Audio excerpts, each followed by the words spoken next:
నా ప్రియమైన బిడ్డ, నా మాటలు జాగ్రత్తగా ఆలకించుము. నేను ఎన్నిసార్లు చెప్పినా నీవు అర్థము చేసుకోవడం లేదు. ఎందుకని అజాగ్రత్తగా ఉంటున్నావు? అలా ఉండకూడదు. నీకోసమే కదా పరలోకమును వీడి భూలోకమునకు వచ్చాను. నిన్ను రక్షించడానికి. నీవు పాపములో పడకుండా ఉండాలని, నన్ను శోధించిన సాతాను నిన్ను శోధించకుండా ఉండాలని, నీవు పరలోక రాజ్యము చేరాలని, నా యొద్ద నీవు ఉండాలని నేను నీకోసము ఈ మాటలు చెబుతున్నాను. నీవు చేసిన పాపముల కొరకు మీకు విడుదల కలుగచేయాలని, విముక్తి కలుగచేయాలని. నీవు ఎన్ని పాపాలు చేసిన, మోసాలు చేసిన, అబద్ధాలు ఆడినా, దొంగతనం చేసిన, వ్యభిచారం చేసిన ఎదుటివానిది ఆశించకూడదని ఎన్నిసార్లు చెప్పాను. నీవు స్వార్థము కోసము అసూయతో, ద్వేషముతో, కుట్రతో, కుతంత్రాలతో, కపట వేషధారి వలె ఉన్నా నేను నిన్ను పరలోక రాజ్యములో చేర్చాలని నా ఆశ కోరిక కాబట్టి నీ పాపము మానుకో. నేను కుంటి వారిని నడిపించాను, బాగుచేశాను, గ్రుడ్డివారికి చూపును దయచేశాను, రోగులను స్వస్థపరిచాను,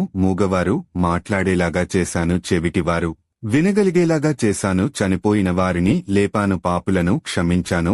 5 రొట్టెలు 2 చేపలు 5,000 మందికి పంచిపెట్టినప్పుడు తృప్తిగా నారు కదా. కానాపల్లి వివాహములో నీటిని ద్రాక్షరసముగా మార్చాను. ఇంకా చెప్పాలంటే ఎన్నో అద్భుతాలు చేశాను, ఆశ్చర్య కార్యాలు చేశాను. నీవు ఎన్ని అపరాధములు చేసినా నేను నిన్ను క్షమించాను. నేను ఇన్ని కార్యాలు చేసినా నన్ను నీవు గుర్తించలేదు.